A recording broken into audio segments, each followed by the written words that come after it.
नमस्कार। आज हम यहाँ पर क्लास 8 का एनसीईआरटी का इतिहास का चैप्टर 5 पढ़ने जा रहे हैं। इस चैप्टर का नाम है जब जनता बगावत करती है, 1857 और उसके बाद। ये यहाँ पर दिखाया गया है सिपाही और किसान विद्रोह के लिए ताकत जुटाते हुए। यह विद्रोह 1857 में उत्तर भारत के मैदानों में फैल गया था। नीतियां और लोग। पिछले अध्याय में आपने ईस्ट इंडिया कंपनी की नीतियों और जनता पर उसके प्रभावों के बारे में पढ़ा था। इन नीतियों से राजाओं, रानियों, किसानों, जमींदारों, आदिवासियों, सिपाहियों सब पर तरह तरह से असर पड़े।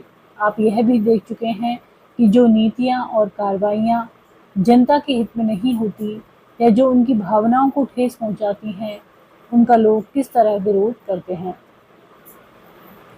तो ईस्ट इंडिया कंपनी ने सभी के लिए, चाहे वो रानी, राजा, किसान, जमींदार, सबके लिए अलग अलग नीतियां बना दी और उनकी जो भावना है उनका ध्यान नहीं रखा।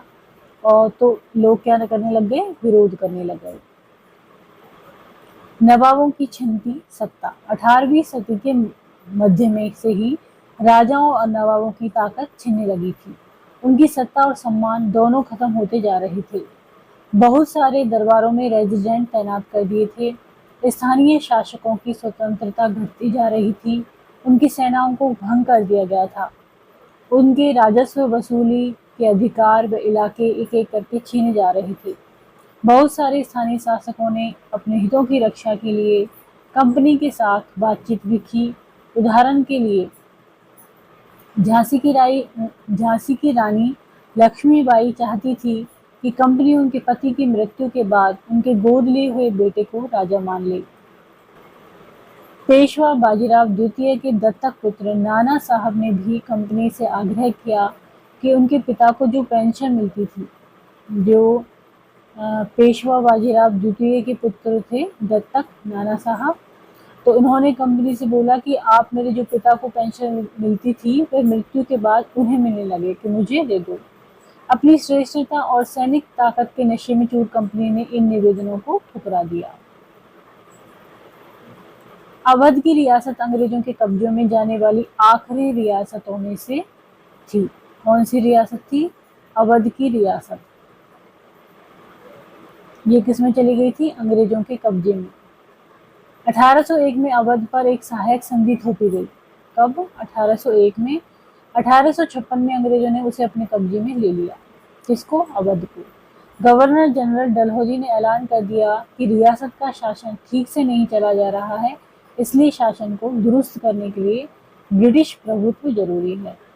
तो गवर्नर जनरल डलहौजी ने क्या कहा कि जो अवध का शासन वो सही ढंग से नहीं चल रहा और वहाँ का शासन दुरुस्त करने के लिए कौन जरूरी है? ब्रिटिश। कंपनी ने मुगलों के शासन को खत्म करने की भी पूरी योजना बना ली थी। कंपनी द्वारा जारी किए गए सिक्कों पर से मुगल बादशाह का नाम हटा दिया गया।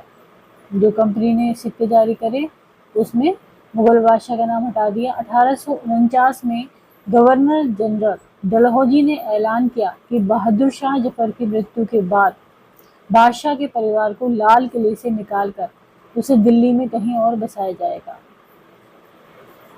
1856 में गवर्नर जनरल कैनिंग 1856 में गवर्नर जनरल जो कैनिंग था उसने फैसला किया कि बहादुर शाह जफर आखिरी मुगल बादशाह होंगे। उनकी मृत्यु के बाद उनके किसी भी वंशज को बादशाह नहीं माना जाएगा, उन्हें केवल राजकुमारों के रूप में मान्यता दी जाएगी। अगला आता है किसान और सिपाही। गांव में किसान और जमींदार भारी भरकम लगान और कर वसूली के सख्त तौर तरीकों से परेशान थे। बहुत सारे लोग महाजनों से लिया कर्ज नहीं लौटा पा रहे थे। इसके कारण उनकी पीढ़ियों पुरानी जमीनें हाथ से निकलती जा रही थी। कंपनी के तहत काम करने वाले भारतीय सिपाहियों के असंतोष की अपनी वजह थी। वे अपने वेतन, भत्तों और सेवा शर्तों के कारण परेशान थे। कई नए नियम उनकी धार्मिक भावनाओं और आस्थाओं को ठेस पहुंचाते थे। क्या आप जानते हैं कि उस जमाने में बहुत सारे लोग समुद्र पार नहीं जाना चाहते थे। उन्हें लगता था कि समुद्र यात्रा से उनका धर्म और जाति भ्रष्ट हो जाएंगे। जब 1834 में सिपाहियों को कंपनी की ओर से लड़ने के लिए समुद्र के रास्ते बर्मा जाने का आदेश मिला तो उन्होंने इस हुक्म को मानने से इनकार कर दिया। 1824 में क्या है, जो कंपनी थी ब्रिटिश ईस्ट इंडिया कंपनी, उसने बोला कि भाई भारतीयों को बर्मा जाने के लिए, कि वहाँ पर युद्ध के लिए जाएं, तो जो सैनिक थे उन्होंने मना कर दिया, क्योंकि उनमें ये धारणा थी कि समुद्र पार जाने से हमारी जो धार्मिक भावनाएं हैं और आस्थाएं उनको ठेस पहुंचेगी। उन्होंने जमीन के रास्ते से जाने से ऐतराज नहीं था, जबकि वो जमीन से चले जाते कोई दिक्कत नहीं थी। सरकार का हुक्म न मानने के कारण उन्हें सख्त सजा दी गई, क्योंकि यह मुद्दा अभी खत्म नहीं हुआ था। इसलिए 1856 में कंपनी ने एक नया कानून बनाना पड़ा। इस कानून में साफ कहा गया कि अगर कोई व्यक्ति कंपनी की सेना में नौकरी करेगा तो जरूरत पड़ने पर उसे समुद्र पार भी जाना पड़ेगा। क्योंकि वो समुद्र पार नहीं जाते थे, तो 1856 में क्या बना दिया कंपनी ने, एक नया कानून बना दिया कि जो भी भाई इसमें सेना में नौकरी करेगा तो उसको जरूरत पड़ने पर भेज सकते हैं समुद्री रास्ते से। सिपाही गांवों की हालत से भी परेशान थे। बहुत सारे सिपाही खुद किसान थे, वे अपने परिवार गांव में छोड़कर आए थे, लिहाजा किसानों का गुस्सा जल्द ही सिपाहियों में भी फैल गया। क्योंकि कुछ किसान सिपाही बन गए थे, तो वो वहाँ से परिचित थे अपने गांव की परेशानियों से, तो वो किसानों का गुस्सा जल्दी ही सिपाहियों में भी फैल गया। सुधारों पर प्रतिक्रिया। यहाँ उत्तर भारत के बाजारों में सिपाही खबरें और अफवाहें फैलाते हुए। सुधारों पर प्रतिक्रिया। अंग्रेजों को लगता था कि भारतीय समाज को सुधारना जरूरी है। सती प्रथा को रोकने और विधवा विवाह को बढ़ावा देने के लिए कानून बनाए गए। अंग्रेजी भाषा की शिक्षा को जमकर प्रोत्साहन दिया गया। 1830 के बाद कंपनी ने ईसाई मिशनरियों को खुलकर काम करने और यहाँ तक कि जमीन व संपत्ति जुटाने की भी छूट दे दी। तो क्या चाहते थे ये जो ब्रिटिश थे कि भारतीय समाज को सुधारना जरूरी है। उन्होंने क्या किया, सती प्रथा को रोकने के लिए कानून बना दिए और विधवा विवाह को बढ़ावा देने के लिए। इसके अलावा अंग्रेजी भाषा की शिक्षा को उन्होंने प्रोत्साहन दिया। और 1830 के बाद कंपनी ने जो ईसाई मिशनरी थे उनको बोल दिया कि आप खुलकर काम करो और यहाँ पर जो जमीन और संपत्ति भी आपको छूट मिलेगी लेने में। 1850 में एक नया कानून बनाया गया जिसमें ईसाई धर्म को अपनाना और आसान हो गया। इस कानून में प्रावधान किया गया था कि अगर कोई भारतीय व्यक्ति ईसाई धर्म अपनाता है तो भी पुरखों की संपत्ति पर उसका अधिकार पहले जैसा ही रहेगा। मतलब कि ईसाई धर्म अपनाने को प्रोत्साहन दिया गया कि यदि कोई अपनाता है तो पुरखों की संपत्ति पर उसका अधिकार पहले की तरह ही रहेगा। बहुत सारे भारतीयों को यकीन हो गया था कि अंग्रेज उनका धर्म, उनके सामाजिक रीति रिवाज और परंपरागत जीवन शैली को नष्ट कर रहे हैं। दूसरी तरफ ऐसे भारतीय भी थे जो मौजूदा सामाजिक व्यवस्था में बदलाव चाहते थे। इन सुधारकों और उनके सुधार आंदोलन के बारे में आप अध्याय 6 में पढ़ेंगे। जनता की नजर से। उस जमाने में लोग अंग्रेजी शासन के बारे में क्या सोच रहे थे, इसका जायजा लेने के लिए आप स्रोत 1 और 2 को पढ़ें। 84 नियमों की सूची। यहाँ महाराष्ट्र के गांव में रहने वाले ब्राह्मण विष्णु भट्ट गौडसे द्वारा लिखित पुस्तक माझा प्रवास के कुछ अंश दिए गए हैं। विष्णु भट्ट और उनके चाचा मथुरा में आयोजित किए जा रहे एक यज्ञ में भाग लेने के लिए निकले। तो विष्णु भट्ट और उनके चाचा ये कहाँ पर, मथुरा में गए, एक यज्ञ हो रहा था वहां पर भाग लेने के लिए। विष्णु भट्ट लिखते हैं कि रास्ते में उनकी मुलाकात कुछ सिपाहियों से हुई जिन्होंने उन्हें सलाह दी कि वो वापस लौट जाएं। तो सिपाही मिले, उन्होंने कहा कि भैया आप वापस लौट जाइए क्योंकि 3 दिन के भीतर चारों तरफ कोहराम मच जाएगा। सिपाहियों ने जो कहा वो इस प्रकार था, अंग्रेज सरकार हिंदुओं और मुसलमानों के धर्म को नष्ट करने पर आमादा है। उन्होंने 84 नियमों की एक सूची बनाई है और कलकत्ता में सारे राजाओं और राजकुमारों की मौजूदगी में उसका ऐलान कर दिया है। उन्होंने सिपाहियों ने बताया कि राजा इन नियमों को मानने के लिए तैयार नहीं है, क्योंकि वो सिपाही बता रहे थे कि जो 84 नियम बनाए वो राजा और जो भी राजकुमार हैं वो मानने के लिए तैयार नहीं है। उन्होंने अंग्रेजों को घातक परिणामों की चेतावनी दे दी है। राजाओं ने कहा कि अगर ये नियम लागू किए गए तो भारी उथल पुथल मच जाएगी, कि राजा भारी गुस्से में अपनी राजधानी को लौट गए हैं। तमाम बड़े लोग योजना बना रहे हैं। धर्म युद्ध के लिए तारीख तय कर ली गई है और मेरठ छावनी से एक गुप्त योजना तैयार करके विभिन्न छावनियों में भेज दी गई है। तो ये लिया गया है विष्णु भट्ट गौड़से की माझा प्रवास से। 23-24 पृष्ठ है इसका। जल्दी ही हर टुकड़ी में उत्तेजना छा गई। उस दौर की एक और झलक सूबेदार सीताराम पांडे के संस्मरणों में मिलती है। सीताराम पांडे को 1812 में बंगाल नेटिव आर्मी में सिपाही के तौर पर भर्ती किया गया था। उन्होंने 48 साल तक नौकरी की और 1860 में वे सेवानिवृत्त हुए। उन्होंने बगावत को दबाने में अंग्रेजों की मदद की, हालांकि उनका बेटा भी विद्रोहियों के साथ था। अंग्रेजों ने उसे सीताराम की आंखों के सामने ही मार डाला था। अपने सेवानिवृत्ति के बाद उनके कमान अफसर नॉरगेट ने उन्हें अपने संस्मरण लिखने के लिए प्रेरित किया। सीताराम ने 1861 में अवधी भाषा में अपने संस्मरण लिखे, जिनका नॉरगेट ने अंग्रेजी में अनुवाद किया और फ्रॉम सिपाही टू सूबेदार, सिपाही से सूबेदार तक के नाम से प्रकाशित करवाया। तो इन्होंने जो लिखा था, ये सीताराम ने ये लिखा था फ्रॉम सिपाही टू सूबेदार, सिपाही से सूबेदार तक। सीताराम पांडे के संस्मरणों का एक अंश इस प्रकार था। मेरा मानना है कि अवध पर हुए कब्जे से सिपाहियों के भीतर गहरा अविश्वास भर गया था और वे सरकार के खिलाफ साजिशें रचने लगे। अवध के नवाब और दिल्ली बादशाह के नुमाइंदों को सेना की नब्ज जानने के लिए पूरे भारत में भेज दिया गया। उन्होंने सिपाहियों की भावनाओं को और हवा दी। उन्होंने सिपाहियों को बताया कि विदेशियों ने बादशाह के साथ कितना बड़ा धोखा किया है। उन्होंने हजार झूठ गढ़ डाले और सिपाहियों को अपने मालिकों अंग्रेजों के खिलाफ बगावत करने के लिए उकसाया, ताकि दिल्ली में बादशाह को दोबारा गद्दी पर बिठाया जा सके। उनकी दलील थी कि अगर सिपाही मिलकर काम करें और इन सुझावों पर अमल करें तो सेना ऐसा कर सकती है।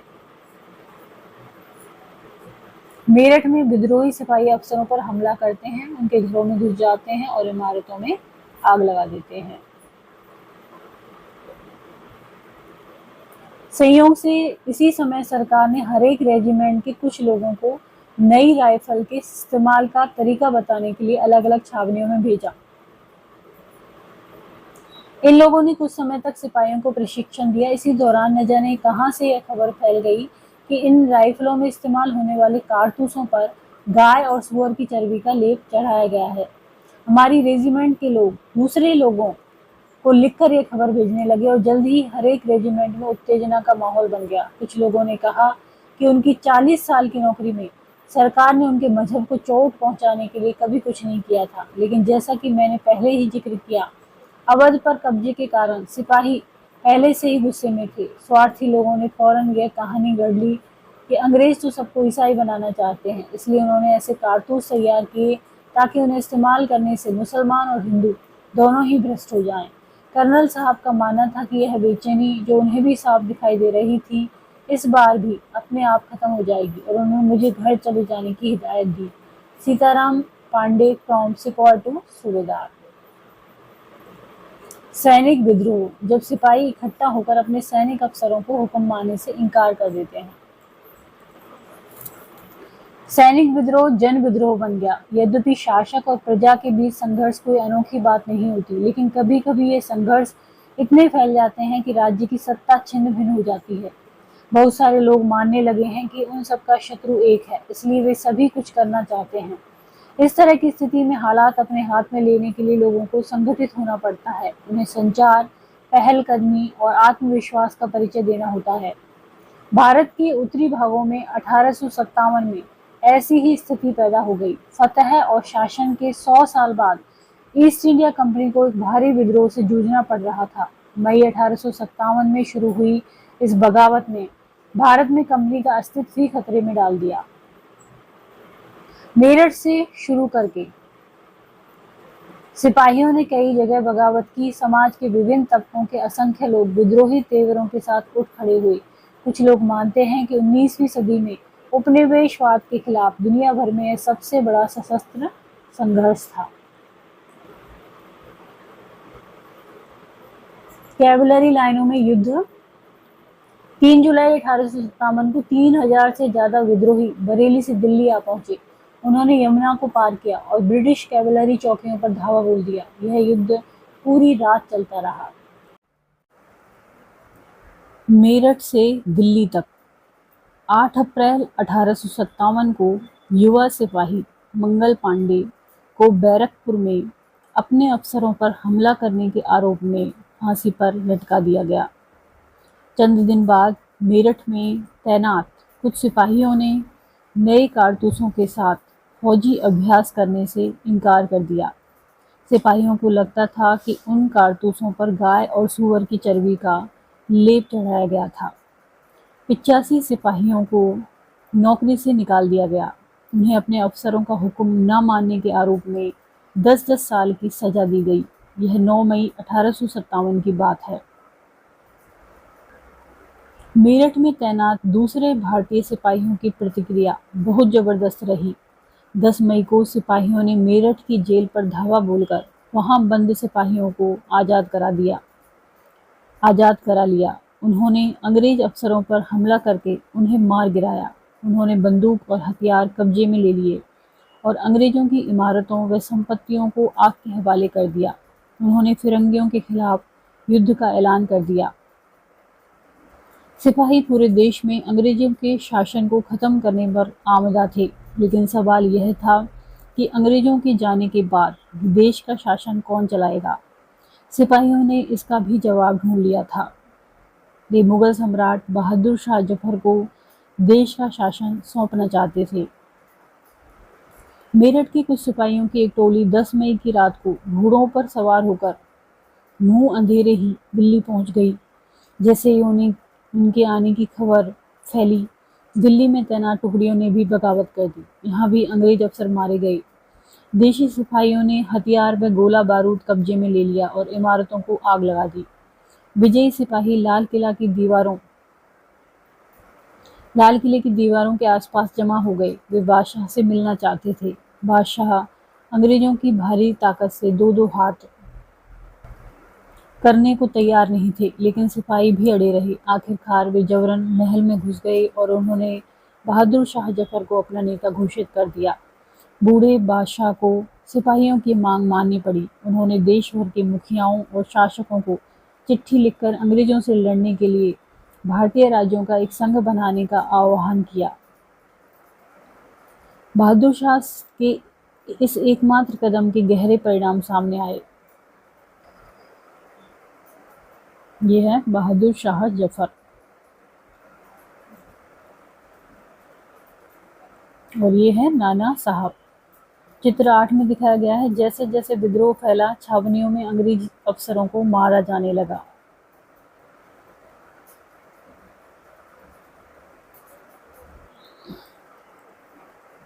अंग्रेजों से पहले देश के एक बहुत बड़े हिस्से पर मुगल साम्राज्य का ही शासन था। ज्यादातर छोटे शासक और रजवाड़े मुगल बादशाह के नाम पर ही अपने इलाकों पर शासन चलाते थे। ब्रिटिश शासन के विस्तार से भयभीत ऐसे बहुत सारे शासकों को लगता था कि अगर मुगल बादशाह दोबारा शासन स्थापित कर ले तो वे मुगल आधिपत्य में दोबारा अपने इलाकों का शासन बेफिक्र होकर चलाने लगेंगे। अंग्रेजों को इन घटनाओं की उम्मीद नहीं थी। उन्हें लगता था कि कारतूसों के मुद्दे पर पैदा हुई उथल-पुथल कुछ समय में शांत हो जाएगी। लेकिन जब बहादुर शाह जफर ने बगावत को अपना समर्थन दे दिया तो स्थिति रातों रात बदल गई। अक्सर ऐसा होता है कि जब लोगों को कोई रास्ता दिखाई देने लगता है तो उनका उत्साह और साहस बढ़ जाता है। इससे उन्हें आगे बढ़ने की हिम्मत, उम्मीद और आत्मविश्वास मिलता है। फिरंगी, विदेशी, इस शब्द में अपमान का भाव आता है। बगावत फैलने लगी। जब दिल्ली से अंग्रेजों के पैर उखड़ गए तो लगभग 1 हफ्ते तक कहीं कोई विद्रोह नहीं हुआ। जाहिर है खबर फैलने में भी कुछ समय तो लगना ही था, लेकिन फिर तो विद्रोहों का सिलसिला ही शुरू हो गया। एक के बाद एक हर रेजिमेंट में सिपाहियों ने विद्रोह कर दिया और वे दिल्ली, कानपुर, लखनऊ जैसे मुख्य बिंदुओं पर दूसरी टुकड़ियों का साथ देने को निकल पड़े। उनकी देखा देखी कस्बों और गांवों के लोग भी बगावत के रास्ते पर चलने लगे। वे स्थानीय नेताओं, जमींदारों और मुखियाओं के पीछे संगठित हो गए। ये लोग अपनी सत्ता स्थापित करने और अंग्रेजों से लोहा लेने को तैयार थे। स्वर्गीय पेशवा बाजीराव के दत्तक पुत्र नाना साहेब कानपुर के पास रहते थे। उन्होंने सेना इकट्ठा की और ब्रिटिश सैनिकों को शहर से खदेड़ दिया। उन्होंने खुद को पेशवा घोषित कर दिया। उन्होंने ऐलान किया कि वह बहादुर शाह जफर के तहत गवर्नर हैं। लखनऊ की गद्दी से हटा दिए गए। नवाब वाजिद अली शाह के बेटे बिरजिस कद्र को नया नवाब घोषित कर दिया गया। बिरजिस कद्र ने भी बहादुर शाह जफर को अपना बादशाह मान लिया। उनकी मां बेगम हजरत महल ने अंग्रेजों के खिलाफ विद्रोहों को बढ़ावा देने में बढ़ चढ़कर हिस्सा लिया। झांसी में रानी लक्ष्मीबाई भी विद्रोही सिपाहियों के साथ जा मिली। उन्होंने नाना साहब के सेनापति तात्या टोपे के साथ मिलकर, ये थे नाना साहब के सेनापति थे तात्या टोपे, उनके साथ मिलकर अंग्रेजों को भारी चुनौती दी। मध्य प्रदेश के मांडला क्षेत्र में राजगढ़ की रानी अवंती बाई लोधी, तो मध्य प्रदेश के मांडला क्षेत्र में जो राजगढ़ की रानी थी वो थी अवंती बाई लोधी, ने 4000 सैनिकों की फौज तैयार की और अंग्रेजों के खिलाफ उसका नेतृत्व किया, क्योंकि ब्रिटिश शासन ने उनके राज्य के प्रशासन पर नियंत्रण कर लिया था। विद्रोही टुकड़ियों के सामने अंग्रेजों की संख्या बहुत कम थी। बहुत सारे मोर्चों पर उनकी जबरदस्त हार हुई। इससे लोगों को यकीन हो गया कि अब अंग्रेजों का शासन खत्म हो चुका है। अब लोगों को विद्रोह में कूद पड़ने का गहरा आत्मविश्वास मिल गया। खासतौर से अवध के इलाके में चौतरफा बगावत की स्थिति थी। अवध के इलाके में चौतरफा बगावत। 6 अगस्त 1857 को लेफ्टिनेंट कर्नल टाइलर ने अपने कमांडर इन चीफ को टेलीग्राम भेजा, जिसमें उसने अंग्रेजों के भय को व्यक्त किया। हमारे लोग विरोधियों की संख्या और लगातार लड़ाई से थक गए हैं। एक एक गांव हमारे खिलाफ है। जमींदार भी हमारे खिलाफ खड़े हो रहे हैं। इस दौरान बहुत सारे महत्वपूर्ण नेता सामने आए। उदाहरण के लिए फैजाबाद के मौलवी अहमदुल्ला शाह ने भविष्यवाणी कर दी कि अंग्रेजों का शासन जल्द ही खत्म हो जाएगा। तो जो फैजाबाद के मौलवी थे अहमदुल्ला शाह, इन्होंने भविष्यवाणी की कि वही अंग्रेजों का शासन जल्दी खत्म हो जाएगा। इसी आधार पर उन्होंने अपने समर्थकों की एक विशाल संख्या जुटा ली। अपने समर्थकों के साथ वे भी अंग्रेजों से लड़ने लखनऊ जा पहुंचे। दिल्ली में अंग्रेजों का सफाया करने के लिए बहुत सारे गाजी यानी धर्म योद्धा इकट्ठे हो गए। कहाँ पर इकट्ठे हुए? दिल्ली में गाजी। बरेली की सिपाही वक्त खान ने बरेली के सिपाही थे वक्त खान ने लड़ाकों की विशाल टुकड़ी के साथ दिल्ली की ओर कूच कर दिया। वह इस बगावत में एक मुख्य व्यक्ति साबित हुए। बिहार के एक पुराने जमींदार थे कुंवर सिंह। कुंवर सिंह कौन थे? बिहार के एक पुराने जमींदार ने भी विद्रोही सिपाहियों का साथ दिया और महीनों तक अंग्रेजों से लड़ाई लड़ी। तमाम इलाकों के नेता और लड़ाके इस युद्ध में हिस्सा ले रहे थे। यह है रानी लक्ष्मीबाई, यह वीर कुंवर सिंह और यह ब्रिटिश टुकड़ियां विद्रोहियों पर हमला करती हैं, जिन्होंने दिल्ली के लाल किले दाईं तरफ और सलीमगढ़ किले बाएं पर कब्जा किया हुआ था। कंपनी का पलवार। विद्रोही सिपाही मेरठ से दिल्ली की तरफ कूच करते हैं। शुरू में अंग्रेजी सेनाओं को दिल्ली की भारी किलेबंदी को तोड़ने में मुश्किल हुई। 3 सितंबर 1857 को अंग्रेजी सेनाओं को और ज़्यादा हथियार, गोले आदि पहुंचाए गए। ये गाड़ियों पर लदे हुए थे जिन्हें हाथी खींच रहे थे और उनकी कतार 7 मील लंबी थी।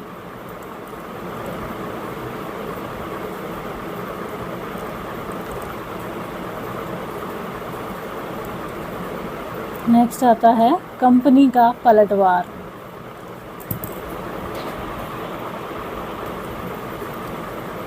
इस उथल पुथल के बावजूद अंग्रेजों ने हिम्मत नहीं छोड़ी। कंपनी ने अपनी पूरी ताकत लगाकर विद्रोह को कुचलने का फैसला लिया। उन्होंने इंग्लैंड से और फौजी मंगवाए, विद्रोहियों को जल्दी सजा देने के लिए नए कानून बनाए और विद्रोह के मुख्य केंद्रों पर धावा बोल दिया। सितंबर 1857 में दिल्ली दोबारा अंग्रेजों के कब्जे में आ गई।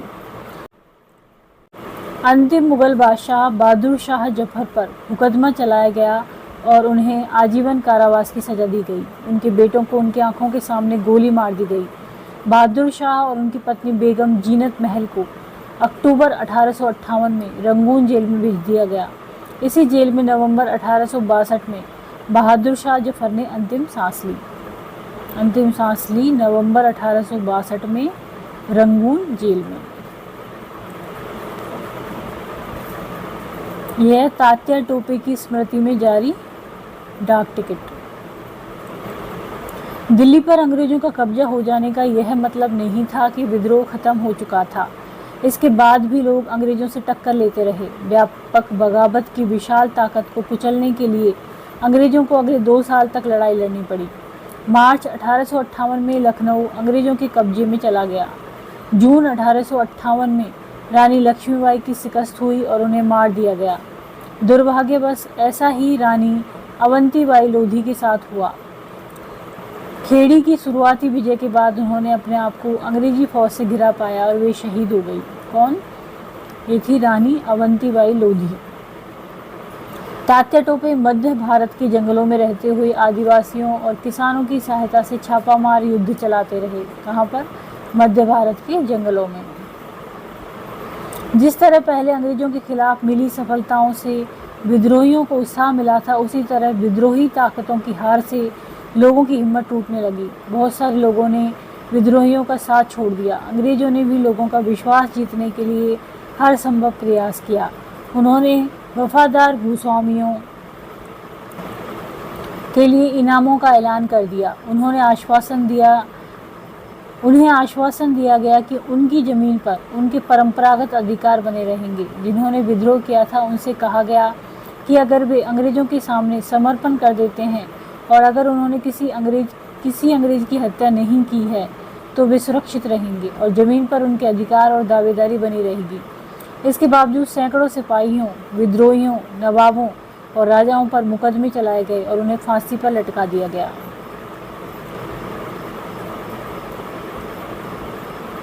यह अंग्रेजी टुकड़ियां दिल्ली में घुसने के लिए कश्मीरी गेट को बारूद से उड़ा देती हैं।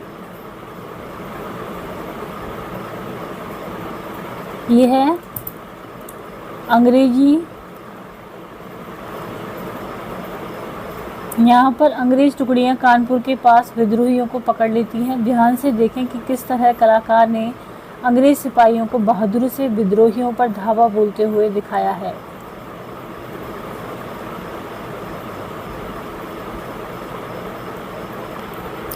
विद्रोह के बाद के साल अंग्रेजों ने 1859 के आखिर तक देश पर दोबारा नियंत्रण पा लिया था, लेकिन अब वे पहले वाली नीतियों के सहारे शासन नहीं चला सकते थे।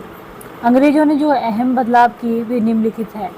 ब्रिटिश संसद ने 1858 में एक नया कानून पारित किया और ईस्ट इंडिया कंपनी के सारे अधिकार ब्रिटिश साम्राज्य के हाथ में सौंप दिए। तो ये हुआ कि इस क्रांति के बाद में जो सारे अधिकार थे वो किस पे पहुंच गए? ब्रिटिश साम्राज्य पे। पहले किस पे थे? ईस्ट इंडिया कंपनी पे। ब्रिटिश साम्राज्य के हाथ में सौंप दिए ताकि भारतीय मामलों को ज़्यादा बेहतर ढंग से संभाला जा सके। ब्रिटिश मंत्रिमंडल के एक सदस्य को भारत मंत्री के रूप में नियुक्त किया गया। उसे भारत के शासन से संबंधित मामलों को संभालने का जिम्मा सौंपा गया।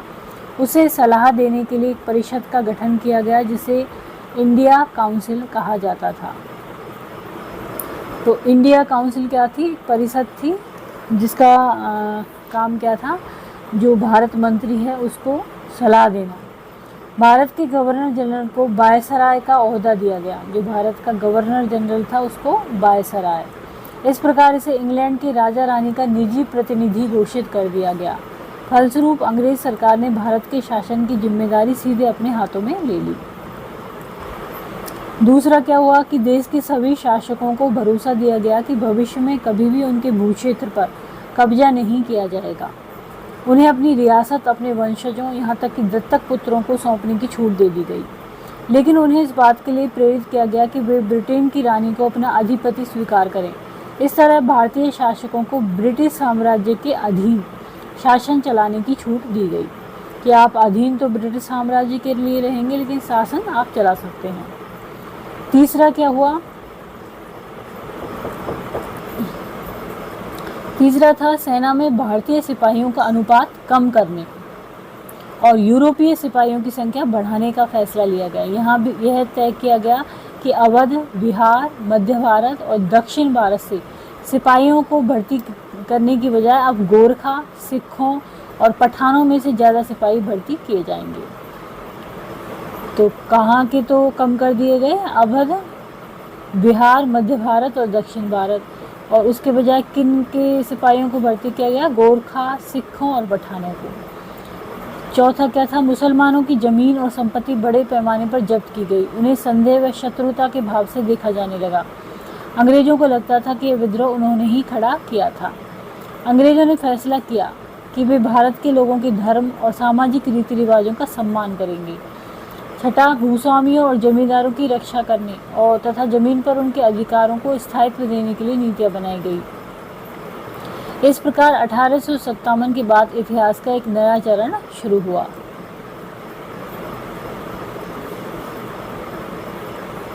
तो जो यहाँ पर ये लाल रंग से दिखाए गए हैं, ये हैं विद्रोह के मुख्य केंद्र, जैसे कि झांसी। तो ये लाल चिन्ह है विद्रोह के मुख्य केंद्र और ब्लैक हैं विद्रोह के अन्य केंद्र। तो जैसे कि लखनऊ, कानपुर, झांसी, फैजाबाद, बरेली, मेरठ, दिल्ली, ये मेन केंद्र थे। उत्तरी भारत में विद्रोह के कुछ प्रमुख केंद्र। खुर्दा संग्राम एक केस स्टडी। 1857 की घटना से बहुत पहले उसी प्रकार की एक घटना 1817 में 1817 में खुर्दा नामक स्थान पर घटित हुई थी। कहाँ पर? खुर्दा नामक स्थान पर। हमारे लिए उस घटना का अध्ययन करना और उस बात पर विचार करना भी शिक्षाप्रद होगा कि कैसे अंग्रेजों की जो औपनिवेशिक नीतियों के खिलाफ 19वीं सदी की शुरुआत से ही देश के विभिन्न हिस्सों में असंतोष निर्मित होने लगा था। खुर्दा कहाँ पर है? जो कि उड़ीसा के दक्षिणी पूर्वी भाग में स्थित एक छोटा राज्य था। वह 19वीं शताब्दी की शुरुआत में 105 गढ़ों, जिनमें से 60 बड़े और 109 छोटे गांव सम्मिलित थे। एक जनबहुल उपजाऊ क्षेत्र था। इसके शासक राजा वीर किशोर देव को स्वयं अधिकृत 4 परगनाओं को तथा जगन्नाथ मंदिर के संचालन अधिकार समेत 14 गणजातों के प्रशासनिक उत्तरदायित्व को पूर्व में दबाव में आकर मराठाओं को सौंप देना पड़ा था।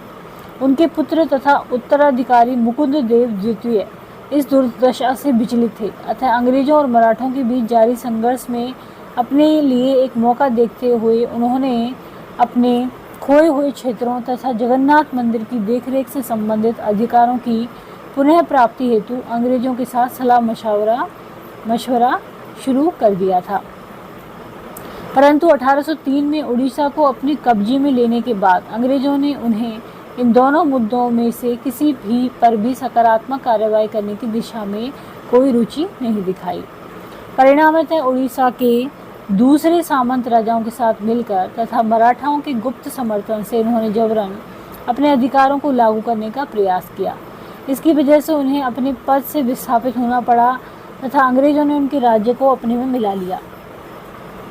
सांत्वना के रूप में एक नियमित अनुदान के साथ, जो कि उनकी पूर्व भूसंपत्ति के राजस्व का मात्र एक दशमांश था, अंग्रेजों ने उन्हें जगन्नाथ मंदिर की देखरेख का दायित्व दिया तथा उनका निवास पुरी में निश्चित कर दिया। इस अनैतिक व्यवस्था से उड़ीसा में दमनकारी विदेशी शासन के एक ऐसे युग का प्रारंभ हुआ जिसे 1817 में एक गंभीर सशस्त्र संग्राम का मार्ग प्रशस्त किया। खुर्दा को अपने अधीन करने के तुरंत बाद अंग्रेजों ने राजस्व निवृत्त जमीन पर कर लगाने की नीति अपनाई। इसमें राज्य के पूर्व सैनिक वर्ग, जिन्हें पाइक के नाम से जाना जाता था, उनका जीवन बुरी तरह से प्रभावित हुआ। इस नीति की भयावहता राजस्व की मांग में अनुचित वृद्धि और इस संग्रह के दमनकारी तरीकों से और बढ़ गई थी। इस कार्रवाई के फलस्वरूप 1805 से 1817 के बीच में खुर्दा में बड़े पैमाने पर लोग जमीन छोड़कर चले गए। फिर भी अंग्रेजों ने अस्थायी बंदोबस्त के तहत राजस्व भुगतान की नीति को चालू रखा, जिसमें जमीन की उपजाऊ क्षमता तथा रैयतों की भुगतान की क्षमता की अनदेखी करते हुए हर वर्ष राजस्व की मांगों में वृद्धि की गई। यहाँ तक कि प्राकृतिक आपदाओं के समय में भी कोई उदारता नहीं दिखाई गई, जबकि उड़ीसा में ऐसी आपदाएं अक्सर आती रहती थी। बकायादारों की जमीन को षड्यंत्रकारी राजस्व अधिकारियों या फिर बंगाल के सट्टेबाजों को बेच दिया गया। खुर्दा के विस्थापित राजा का वंशानुगत सेनानायक जगबंधु विद्याधर महापात्र भ्रमर वर राय, जिन्हें लोग बक्सी जगबंधु के नाम से जानते थे। तो ये बक्सी जगबंधु के नाम से किनको जानते थे? जगबंधु विद्याधर महापात्र भ्रमरवर राय। वह ऐसे बेदखल हुए जमींदारों में से एक थे। व्यावहारिक रूप से वे एक भिखारी बन गए थे। अपने तथा अपने जैसे जमीन से बेदखल हुए लोगों की ओर से संघर्ष करने का निश्चय करने के पूर्व प्राय 2 साल तक उन्होंने खुर्दा के लोगों के स्वैच्छिक दान से अपना गुजारा किया। बीते हुए वर्ष के साथ साथ जो तकलीफें इन शिकायतों के साथ जुड़ गई थी वे थी अंग्रेजों द्वारा इस क्षेत्र में चांदी के सिक्कों का प्रचलन, इस नई मुद्रा में राजस्व के भुगतान पर जोर देना, खाद्य सामग्री की कीमतों में अभूतपूर्व वृद्धि तथा नमक की आपूर्ति में कमी, जो कि कंपनी के एकाधिकार नीति के चलते लगभग दुर्लभ हो गया था और जिसके कारण उड़ीसा के पारंपरिक रूप से नमक बनाने वाले इस काम से वंचित हो गए थे। और स्थानीय जमींदारों की कलकत्ता में नीलामी, जिसके कारण उड़ीसा में बंगाल के अनुपस्थित जमींदारों का आगमन हुआ।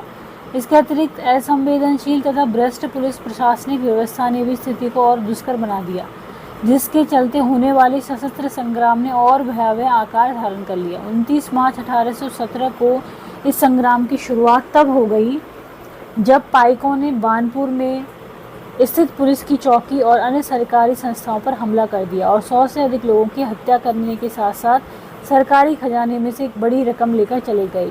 शीघ्र ही खुर्दा को केंद्र करते हुए इस घटना की लहर अलग अलग दिशाओं में फैल गई। उत्साह से भरपूर जमींदार और रैयत पाइकों के साथ मिल गए। जो उनके साथ नहीं मिले उन्हें प्रताड़ित किया गया। एक करमद्दो अभियान भी शुरू किया गया। कौन सा अभियान? करमद्दो।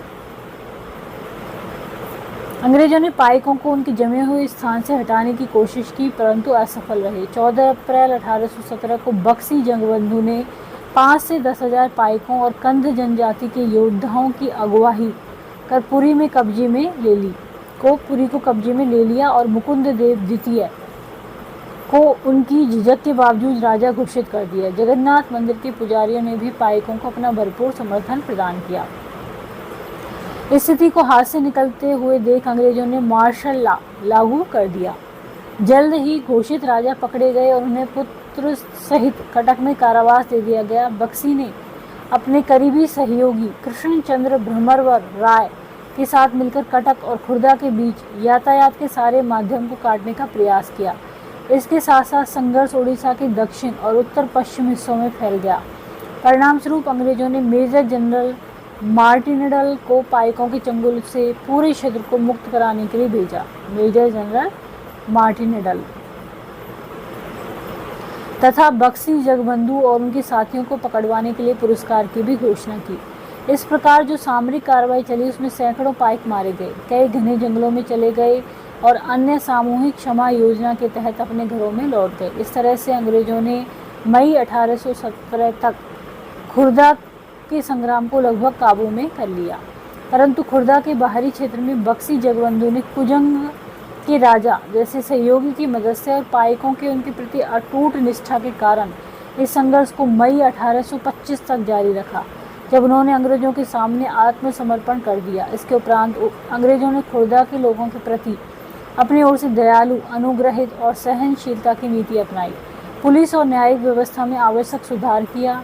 नमक की कीमतों में कमी की गई। जिन राजस्व अधिकारियों को भ्रष्ट पाया गया उन्हें कार्य से निष्कासित कर दिया और बेदखल जमींदारों को अपनी जमीन लौटा दी गई। दिवंगत खुर्दा के राजा के पुत्र रामचंद्र देव तृतीय को स्वतंत्र कर पुरी जाने दिया गया और 26,000 रुपये के अनुदान के साथ उन्हें जगन्नाथ मंदिर का देखरेख का दायित्व सौंपा गया।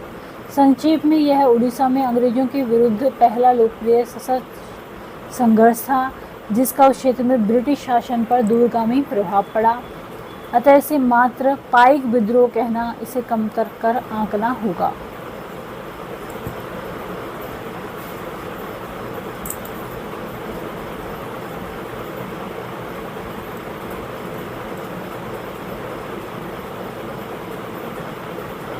यह है लखनऊ रेजिडेंसी की खंडहर। जून 1857 में विद्रोही टुकड़ियों ने रेजिडेंसी को कब्जे में ले लिया। बहुत सारी अंग्रेज औरतों, मर्दों और बच्चों ने रेजिडेंसी की इमारतों में पनाह ली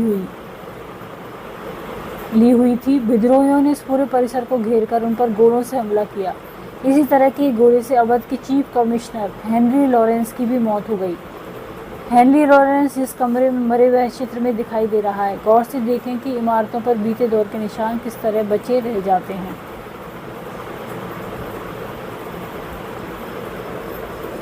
तो आज हमने यहाँ पर पढ़ा जब जनता बगावत करती है 1857 और उसके बाद। यदि वीडियो आपको पसंद आता है तो उसको लाइक करें, चैनल को सब्सक्राइब करें, कमेंट करें और शेयर करें। Thank you.